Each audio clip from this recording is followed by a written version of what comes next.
Oi a todas e a todos, eu sou o Luiz, enfim, trabalho como escritor em diversas agentes cultural, sou cineasta também, sou historiador, pesquisador na linha da educação, sou educador, então trabalho em várias frentes, mas na área da cultura. Mas hoje esse tema que eu queria trabalhar com vocês nessa fala, nessa palestra, é a respeito da literatura, né? Mais especificamente sobre a literatura infantil, que é a área que eu tenho desenvolvido alguns trabalhos nos últimos anos, né, de escrita de livros, pesquisa, e focado num ponto, né, num tema, né, que eu chamo de temas supremos, né, que são temáticas supremas dentro do universo da literatura infantil, né? Então minha fala vai ser nesse sentido, né, sobre a escrita, né, processo de escrita e também processo para apresentar, né, autores, e estimular a leitura, né, de alguns livros clássicos e também contemporâneos que tratam desse universo, né, são da literatura infantil e que tratam desses temas supremos, né? Mas o que eu estou falando de temas supremos, né? São temas que toda criança, todo ser humano, né, passa na vida, né, independente de qual cultura, qual sociedade que você está localizado. A gente necessariamente passa por essas situações e por essas questões problemáticas na vida. E é interessante que a literatura infantil trabalha com essas questões, né? Com essas questões existenciais, com essas questões que muitas vezes são tabu, né, na sociedade, né? Ou trabalhadas de forma rasa, né? E a criança acaba não discutindo profundamente essas questões. E a criança é totalmente capaz, né, de refletir sobre isso, de pensar sobre isso desde sempre. Eu queria começar falando sobre a abordagem, né, de duas autoras, né, duas autoras que trabalham no nível mais conceitual, de reflexão sobre a abordagem de sentimentos e temas profundos junto à literatura infantil, né, que eu tenho aqui, vou citar duas como exemplo de paradoxo, né, dessa visão, de uma visão mais conservadora da compreensão desse tema, né, uma visão mais progressista, vamos dizer assim, né, de como que pode ser pensado a trabalhar essas temáticas com a criança. Primeiro é do livro que vocês estão vendo aí, a capa que eu trago, que é a Ofélia Boyson Cardoso, né, o livro chama Fantasia, Violência e Medo na Literatura Infantil. Ele trabalha num nível mais de análise psicológica, né, do universo da literatura, e fala bastante dos contos de fada, né, analisando o efeito que os contos de fada têm na psique da criança, na psicologia da criança. Lendo esse texto, né, esse trabalho, eu fiquei surpreendido, né, com as visões dela, mas no sentido de crítico, né, surpreendido criticamente pelas posições que a autora tem. Ela cita, então eu cito aqui um trecho do livro dela. A literatura infantil está saturada de violência. Até aproximadamente 10 anos atrás, era difícil encontrar uma história em que não figurasse um vilão, um criminoso, feroz e sem piedade. A ele eram atribuídos todos os crimes. Havia sempre uma vítima que era torturada e por fim glorificada, enquanto o criminoso pagava com a vida, ou submetido a torturas, os seus crimes. Abundavam também os contos fantásticos em que os personagens eram seres sobrenaturais, nauseabundos, horripilantes e malfazejos. De certo tempo para cá, nota-se um expurgo discreto desse tipo de literatura infantil. Expurgo, né? vão aparecendo produções mais sadias e limpas que põem em relevo o que de bom e admirável existe na natureza humana. Então aqui a autora ela tem uma visão do que é correto, né, apresentar para a criança, né, porque tem uma crítica do efeito psicológico que essas temáticas trabalhadas de forma, ela cita aqui a questão do vilão, do criminoso, das torturas, né, dos crimes, de personagens fantásticos e sobrenaturais, isso causaria um impacto, né, na criança negativo na sua psicologia e ela ficaria traumatizada com isso, enfim. Então, para ela faz esse discurso no livro inteiro, né? Essa defesa de abordar temáticas que sejam boas, admiráveis da natureza humana para ser apresentado para a criança e ver como problema as discussões de temas como criminalidade, como sofrimento, enfim, e personagens que sobrenaturais, malfazejos, que ela cita aqui, né? Ela vê como problemática isso e que deve se procurar expurgar disso da literatura infantil, né? Para a defesa da psicologia da criança. Eu queria então contrapor, né, essa visão com uma outra reflexão de uma outra autora que eu citei para vocês, que é a Fanny Abramovich, no seu livro Gostosuras e Bobices, né? Esses contos de fadas nos falam de traições, de temores, de juramentos, de sentimentos de perda, de infidelidades, de carências, de abandonos, de esquecimentos. De que às vezes os irmãos, os familiares próximos são maus, perversos, injustos, vingativos. E que a ajuda pode chegar através de desconhecidos, raposas, rãs, velhos, fadas, duendes. De desafios terríveis que têm que ser enfrentados. Remover montanhas, encarar ogros, trabalhar como escravos, de prisões, de amor. Falam de tristeza, de desconfortos, de revelações de sexualidade. Nos falam da vida e da morte. De ciclos que se iniciam e que se fecham. Nos falam da dificuldade de ser criança ou jovem, de como é preciso provar nossa capacidade a cada instante, de como temos que nos afirmar como pessoa, o que só acontecerá quando nossa própria identidade tiver sido alcançada, após um longo período de buscas, de sofrimentos, de rejeições, e de como todas essas turbulências internas, que fazem parte da condição humana, também podem ser compreendidas ou resolvidas através do encantamento, da magia, da presença do maravilhoso. Falam de pessoas e de suas buscas de felicidade. Então a Fanny Abramovich ela leva para um outro lugar essas temáticas, esses temas supremos, né, que eu cito, né, que ela coloca como vários desses temas aqui, né, no primeiro parágrafo, citando sentimentos de perda, infidelidade, carência, abandono, esquecimento, enfim,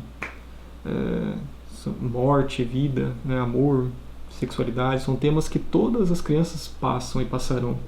É parte da condição humana, né? Não é uma visão de corte, né, e limpeza e purificação da literatura que Abramovich está citando aqui, como a Boyson cita, né? Ela inclusive faz um elogio a importância dessas temáticas estarem nesse livro, né? Nesses livros, claro que trabalhado de uma maneira poética e uma linguagem não agressiva, né, para a criança. Então é isso, esse é o problema também de várias adaptações, né, que são feitas à torta direito, né, dos contos clássicos, né. Então, pra gente, é um ponto para a gente pensar, né, para a gente refletir de como que os contos clássicos são tolhidos, né, em favor de uma defesa da criança, sendo que aquele elemento, aquele item ali que a gente considera perigoso para chegar na criança, às vezes é o que vai transformar e fazer a criança refletir sobre um ponto importante da condição humana.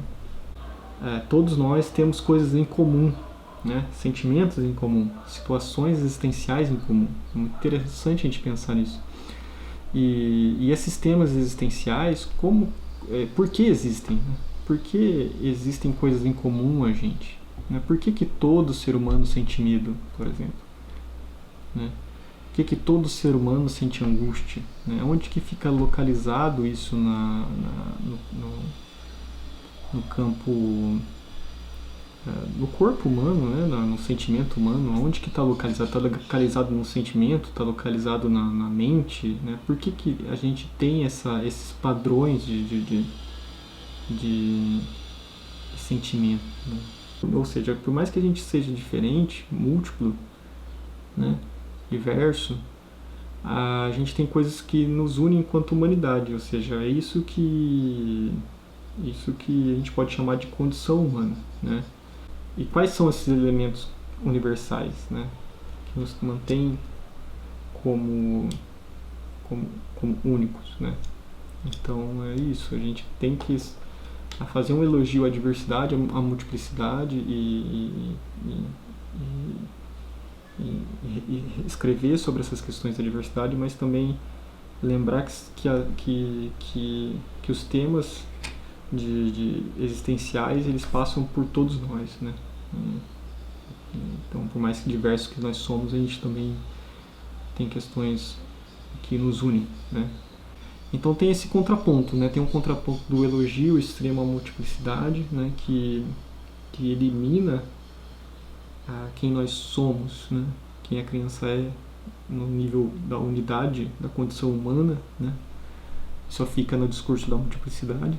Mas também tem um outro discurso que surge, né, que está surgindo hoje em dia, que é um discurso mais enrijecido e que acaba apresentando essa unidade de uma maneira mais dura, né? E isso traz algumas problemáticas, como eu vou citar aqui para vocês. Bom, então aí vocês estão vendo trechos, né, do filme, né, da animação voltado para crianças e, né, adolescentes, para o público infantil e infanto-juvenil, chama Divertidamente, né? É como se como se a criança tivesse alguns personagens, né? Alguns seres dentro da cabeça, da mente dela, né? Que controlariam, né, a emoção, sua emoção.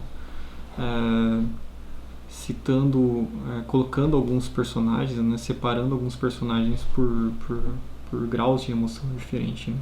Aí a gente tem o personagem da alegria, né, que é essa fadinha mais feliz, de cabelo azul.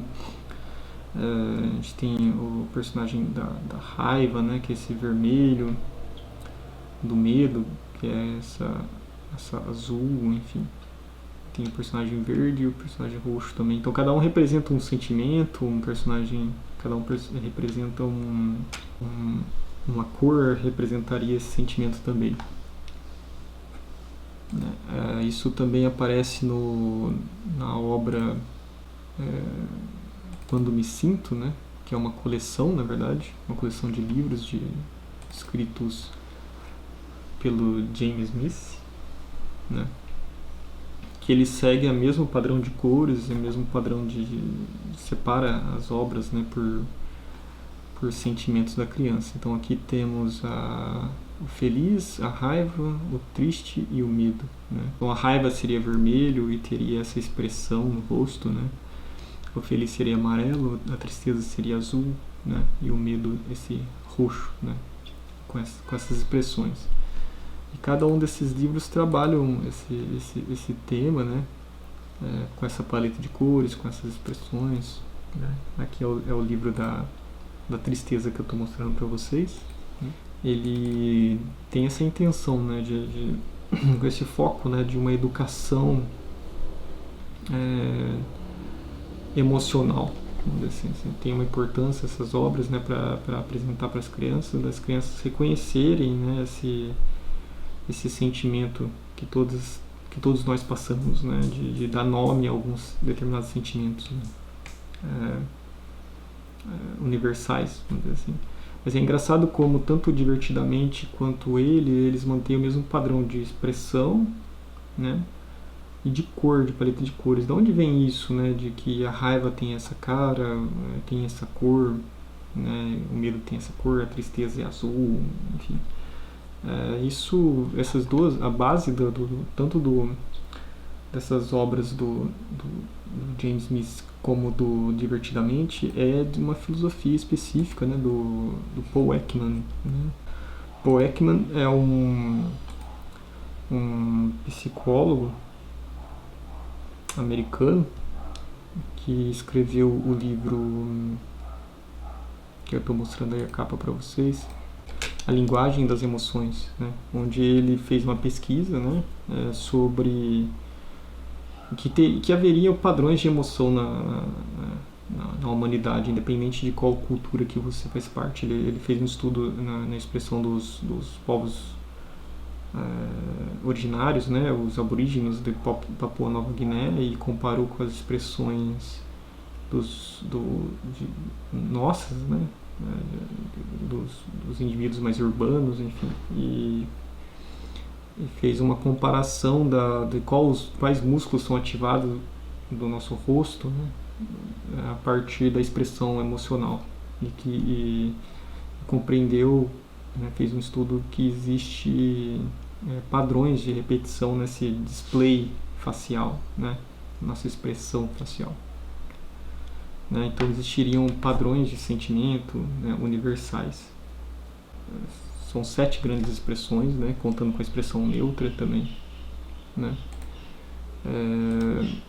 que passa pela a expressão alegria, raiva, tristeza, desprezo, surpresa, aversão e medo. Né, seriam essas 7 emoções básicas que todo ser humano expressaria. Então aí a gente tem uma discussão da universalidade dos sentimentos, né, isso que eu estou querendo dizer. O Paul Ekman, ele organizou uma plataforma, um site legal, assim, bem bonito o site dele, Atlas das Emoções, né? É uma plataforma interativa que você entra nessa plataforma e você encontra ali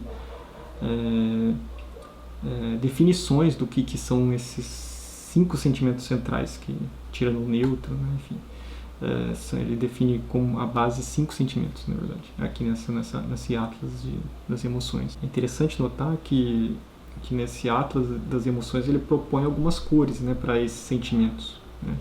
Então a tristeza tem a cor azul, a raiva tem o vermelho, a alegria tem o amarelo, né, e o medo tem o roxo, ou seja, é o mesmo padrão de cores tanto dos personagens do Divertidamente quanto do livro, da coleção de livros do James Smith.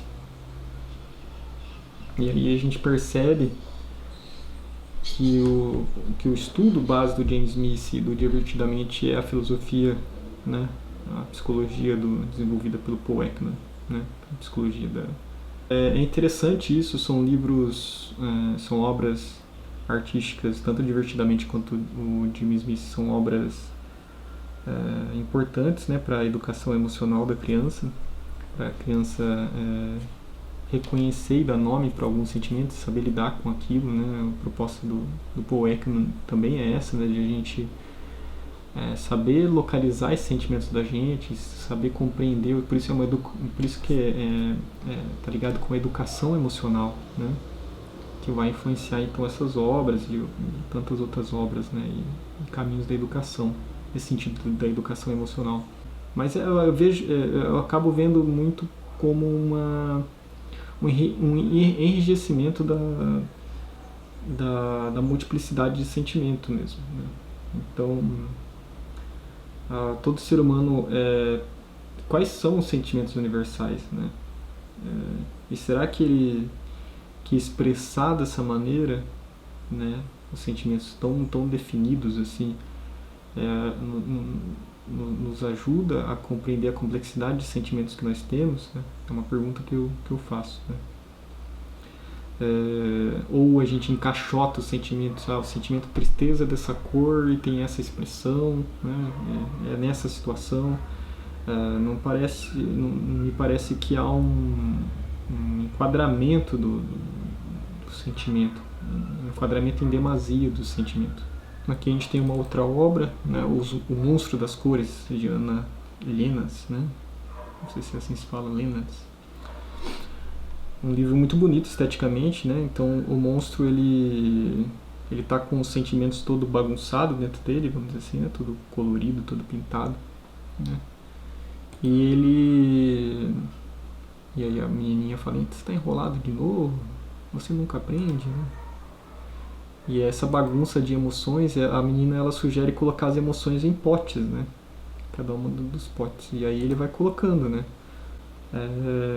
No sentido de educação emocional que pretende esse livro, seria interessante para a criança separar esses sentimentos, compreender esses sentimentos, não separar uma das outras, mas compreender, dar nome para cada um desses sentimentos. Mas ao colocar num pote de vidro fechado, né, hermeticamente fechado, como essa ilustração mostra, né, que é a proposta desse livro, acaba não ligando, né, um sentimento com o outro, né? A minha pergunta é: até que ponto que a raiva não está ligado com o sentimento de medo ou com o sentimento de tristeza, né? Aí tem a calma, né? Também, será que até que ponto que a alegria não está ligada com a calma, enfim. Então essa influência da separação dos sentimentos universais, né, que seriam da condição humana, da psicologia do Paul Ekman, influenciando obras literárias, né, voltadas para o público infantil. E a gente nota, né, essa problemática, né, de que esses sentimentos estanques, eles deixam de ser pensados como entrelaçados, interrelacionados, porque são colocados distintos um do outro, né? E da onde será que vem essa questão das cores, né? Enfim, então me vem muito uma visão de enquadramento do sentimento, né? E não da complexidade dos sentimentos, né? Da fluidez que é própria do sentimento, né? Então me preocupa demais essa visão de arte, né, para a criança, né? Quando você tem uma explicação, né, muito racionalizada do que é o sentimento, né? Será que isso não pode realmente racionalizar demais algo que deve ser pensado mais conectado, mais entrelaçado? Uma pergunta que eu faço. Uma obra que traz uma visão mais complexa, né, e mais aberta desse tipo de relação com as próprias emoções, no meu entendimento, é o livro Onde Vivem os Monstros, né, do Maurice Sendak. Não o livro em si, na verdade, que é interessante, que já tem isso como fundo, né, essa multiplicidade de sentimento, e esses monstros eles representam algo mais próximo dessas sombras, né, dessas questões problemáticas que a criança ali na história passa, né? Só que é uma criança, né, que discute com a mãe, entra no quarto e vai para esse mundo, né, onde moram os monstros, né, e vive ali, desenvolve as suas questões, né, as suas problemáticas junto com esses monstros, né, convivendo com esses monstros, e retorna para casa, né, com aquilo trabalhado, com aquilo, né, mais aprofundado naquelas problemáticas que ele teve em casa, mais problematizadas, né, a partir daquela vivência que ele teve naquele mundo de monstros, né, que ele foi visitar, né. Mas o filme, né, a versão de filme desse livro, né, Onde Vivem os Monstros, é muito interessante, assim, né, é uma das coisas mais profundas que eu acho que eu já vi, assim, sobre essa discussão do universo desses temas supremos para criança. Essa versão do filme mostra alguns personagens, né, os monstros da versão do Spike Jonze, eles são monstros muito extremamente múltiplos, assim, né? Eles são seres assustadores que trazem deixa a criança, o público, né, que está assistindo o filme em suspensão ainda, com aquele sentimento de perigo, né, que o monstro representa, né? Só que ao mesmo tempo eles são sedutores. O personagem, o Max, né, ele fica em contato com esses monstros, né, brincando com eles, e a forma como ele vai construindo a relação com os monstros no livro é muito interessante, muito complexo, né? Os jogos de relações que se tem nesse filme, né? Que mostram que o filme apresenta monstros que têm várias facetas, assim, né? Eles não são só assustadores, né? Cada um dos monstros representa uma fragmentação de sentimentos, né? Nenhum dos monstros tem é o monstro específico da inveja, né? É o monstro específico ali da raiva, né? Não, cada monstro tem a sua configuração própria. Tem várias partes, né, do reino animal misturados, fundidos, fragmentados, né? Tem lá um urso que tem um chifre, né, uma coisa assim. Então são animais fantásticos, né, do mundo fantástico que são misturados fisicamente, né, no corpo físico, né, uma multiplicidade de expressão no corpo físico, mas também uma multiplicidade de problemáticas no sentimento, né, também, né? Dentro aquele monstro representa vários medos, né, vários monstros, né, daquela criança, né? Esse filme mostra muito como que o monstro pode ser enigmático, né? Como uma esfinge, né? A esfinge é um ser, né? Se a gente for ver a imagem de uma esfinge, ela é um ser múltiplo, fragmentado ali, né? Com pedaços de vários animais, né? E que é o símbolo do enigma clássico, assim. E aí nessa ilha dos monstros aí, nesse mundo dos monstros que o Max, né, vai visitar, ele encontra várias espécies de esfinges, assim, né, onde ele, convivendo, ele vai decifrando, ele vai se entrelaçando, né, virando amigo, ao mesmo tempo briga com eles e discute, né, enfim, então, e aí mantém mesmo assim essa questão do medo, né, que o monstro tem esse elemento básico, né, de provocar o medo em nós todos, né. Então o medo é uma universalidade, mas esse medo ele pode ser composto de uma multiplicidade, né, específica. Então como representar esse medo sem representá-lo dentro de uma garrafa trancada, né, com uma cor específica, né, como são essas obras inspiradas na psicologia do Paul Ekman, né? Então, como exemplo, tem esse livro, né, Onde Vivem os Monstros, e esse filme, né? Onde Vivem os Monstros e o Divertidamente da Disney eu vejo como dois opostos, né, no lidar com sentimentos, né? O Divertidamente é muito mais uma apresentação de explicação didática e quadrificadora dos sentimentos, né? Colocando os personagens dentro dos seus, né, criando personagens para cada um dos sentimentos, né? E Onde Vivem os Monstros, eles já tem uma discussão totalmente profunda de afetividade, de problemática emocional, né? Também trabalha a questão da educação emocional, né, para a criança. Só que apresenta seres muito mais complexos, né, do que o Divertidamente. Então tem esses dois limites aí, né, que eu gostaria de chamar a atenção para vocês, né? Como trabalhar a questão do medo, né? Por exemplo, né? De uma maneira que valorize a sua multiplicidade, mas ao mesmo tempo apresente a sua universalidade, né? Então tem essas obras referências aí para citar para vocês.